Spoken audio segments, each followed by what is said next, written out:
ఈ వీడియోలో మనం భగవద్గీత అధ్యాయము 14 శ్లోకము 2ను పరిశీలిద్దాం. ఈ అధ్యాయంలో శ్రీకృష్ణుడు త్రిగుణాల గురించి అంటే ప్రకృతి యొక్క 3 శక్తుల గురించి వివరిస్తున్నాడు. ఈ జ్ఞానమే అన్నింటికన్నా ఉత్తమమైనదని, దీనిని తెలుసుకున్న మునులు పరమ సిద్ధిని పొందారని చెబుతున్నాడు. మొదటగా ఈ పవిత్ర శ్లోకాన్ని భక్తితో విందాం.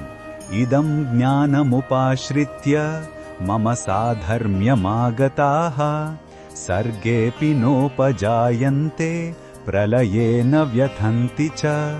ఈ శ్లోకం అర్థమేమిటంటే, ఎవరైతే ఈ అత్యున్నత జ్ఞానాన్ని ఆశ్రయించి నా దైవ స్వభావాన్ని పొందుతారో వారు తిరిగి సృష్టి ప్రారంభంలో జన్మించరు. అలాగే ప్రళయకాలంలో కూడా ఎటువంటి దుఃఖాన్ని లేదా నాశనాన్ని పొందరు. అంటే వారు జనన మరణ చక్రం నుండి పూర్తిగా విముక్తి పొందుతారు. ఇది కేవలం సమాచారం కాదు, ఆత్మను పరమాత్మతో అనుసంధానం చేసే ఒక పరివర్తన శక్తి. ఈ శ్లోకంలో ఉన్న భావం మనకు ఏమి చెప్తుందంటే, ఇది ఒక గొప్ప హామీ.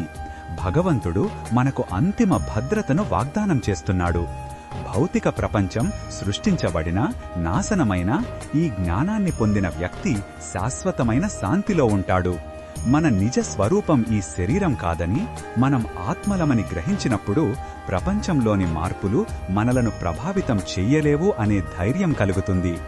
ఈ బోధనను మన దైనందిన జీవితంలో ఎలా ఉపయోగించుకోవచ్చంటే, మన ఆలోచనలు, కోరికలు మరియు పనులను గమనించడం ద్వారా మనల్ని ఏ గుణం నడిపిస్తోంది, సత్వమా, రజస్సా లేక తమస్సా అని తెలుసుకోవాలి.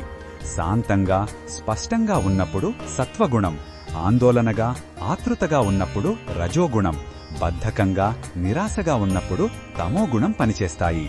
ఈ గుణాలకు అతీతంగా ఉన్న మన నిజ స్వరూపాన్ని గుర్తు చేసుకుంటూ సాత్విక జీవనాన్ని అలవర్చుకోవాలి. ఇదే ఆ దైవ స్వభావాన్ని పొందే మార్గం. మరిన్ని భగవద్గీత శ్లోక అర్థాన్ని తెలుసుకోవాలంటే మా తదుపరి వీడియోలను తప్పకుండా చూడండి.